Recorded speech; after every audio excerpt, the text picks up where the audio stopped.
Cygnus orca, and their common name, the killer whale.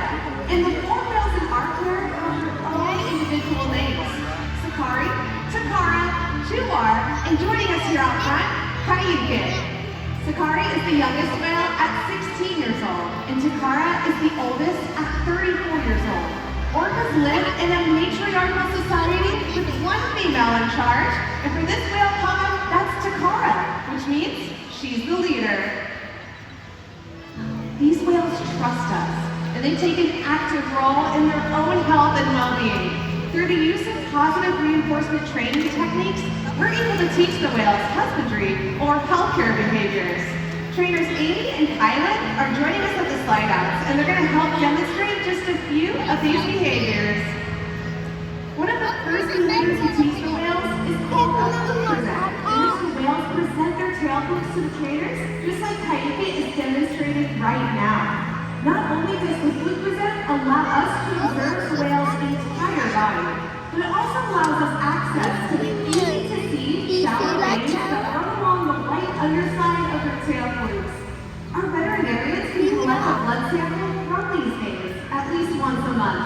And as you can see, the whales are conditioned to remain calm throughout that entire procedure. Throughout today's presentation, you may notice the trainers giving the whales tail massages, back rubs, or even splashing them gently with water. That's because killer whales have very sensitive skin, and this is just one way we can strengthen our relationships with them. Now, collecting blood is just one way we can ensure the health of these incredible animals. Another important diagnostic tool is knowing how much they weigh. We'll weigh them once a week by asking them to slide their entire body up and out of the water, just like this, onto a killer whale size scale located in one of our back adjacent pools. Now you may notice that a portion of Kayukin's body, from his dorsal fin all the way down to the tip of his tail flukes, is still in the water. In order to get a more accurate weight, we'll simply ask the whales to lift that tail fluke up and out of the water, just like this. And that's how we know that as of this week, Kayuki here is weighing in at over 10,000 pounds. It's important to weigh all of the whales to make sure the younger whales, like Sakari, are growing appropriately. And that the adult, more mature whales, like Kayuki here, are maintaining a healthy weight. Our husbandry behaviors, they help to ensure these whales are both healthy and thriving. And the care isn't just physical. Mental stimulation and play are vital, and we surprise and engage with our whales every opportunity. Play is how killer whales teach their young to hunt. And for the adults, play is important too. It seems to make us enjoy having fun. Making time for play is an important part of life for killer whales. And for us. Observational learning and mimicry play a critical role in the life of a killer whale. From the moment they're born, they learn necessary life skills by watching and mimicking their mothers and other members of the pod. Here at SeaWorld, they even do the same with us, watching and mimicking our movements. And we're going to see that in action right here in the stadium with the help of our new friend, Natalia. Whenever you're ready, Natalia, give Kayuki a big wave hello. Look at that! He's waving right back at you. Killer whales have amazing eyesight both above and below the water. They're also very curious animals and can often be seen spy hopping or even jumping completely out of the water to get a better view of their surroundings. Kayuki is actually taking off to the bottom of this 40-foot deep habitat, using that powerful peduncle to propel himself out of the water in the center of the behavior we call a side bow. Everyone, here's Kayuki. What a very fun time! Well, now we're going to move on to the other side of the stadium, and we're going to learn a little bit more about how killer whales communicate. Killer whales can communicate in a variety of ways, and the use of vocalizations is just one of them. With the help of our new friend Rolando, we're going to demonstrate that right now. Whenever you're ready, go ahead and ask for that vocal.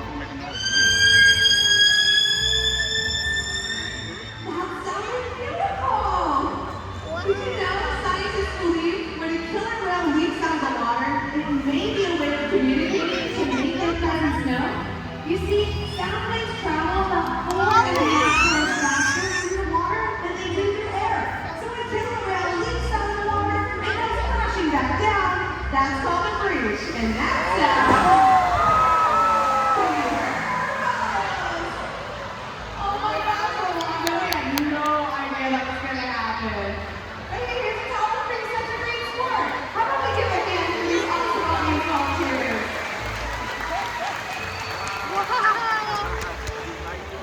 Look at that. As a frisbee, killer whales can communicate by leaping out of the water and making a huge splash. SeaWorld's research and observation of the whales in our care has shed light on many mysteries about these incredible animals.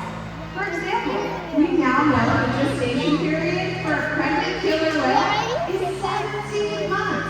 That's information that's impossible to obtain out in the wild. However, some information can only be gained through field observations. And that's why, for the past 60 years, SeaWorld has worked with our conservation partners from around the world to help further our knowledge. Killer whales are remarkable, powerful animals, and perhaps the best expression of that power is when they hunt. Killer whales stand apart. They have no natural predators, and just about any other ocean animal can be their dinner. Depending on where they live and their chosen prey, they've developed some epic hunting techniques. Off the coast of South America, killer whales will feed themselves, riding in on waves just long enough to catch prey. They'll also create waves that knock animals like penguins or seals from icebergs.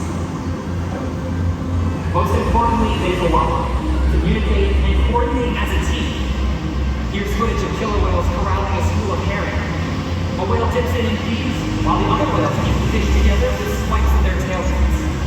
In the ocean, killer whales create waves to hunt, use fluke swipes to stun their prey, and can even beach themselves up and out of the water.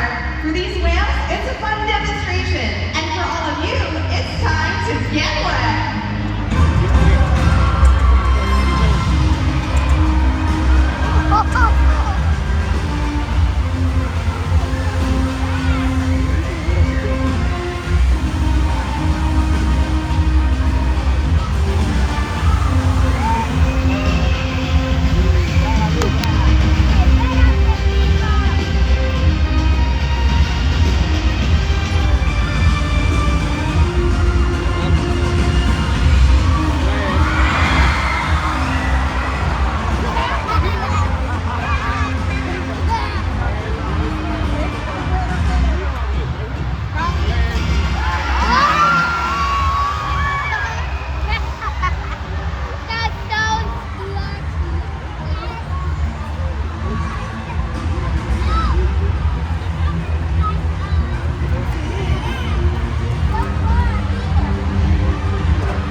live in the time of year called Great January.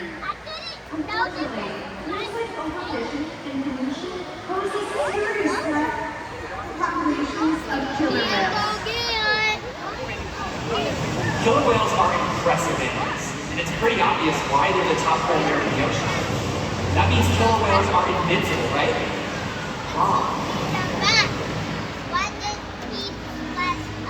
Killer whales depend on a plentiful food source and a clean environment. They're completely dominant, yet completely dependent. When it comes down to it, killer whales are not the most powerful animal in the ocean.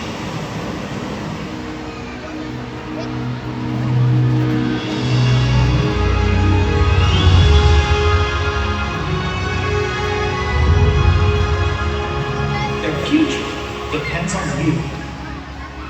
Through your actions. Through the choices we all make. We hold the future of killer whales and the oceans in our hands. Killer whales continue to surprise and amaze us. They're the perfect ambassadors of the ocean, limitless, connected, powerful, But still vulnerable. The challenges that we face can seem insurmountable. Don't give up. Be inspired.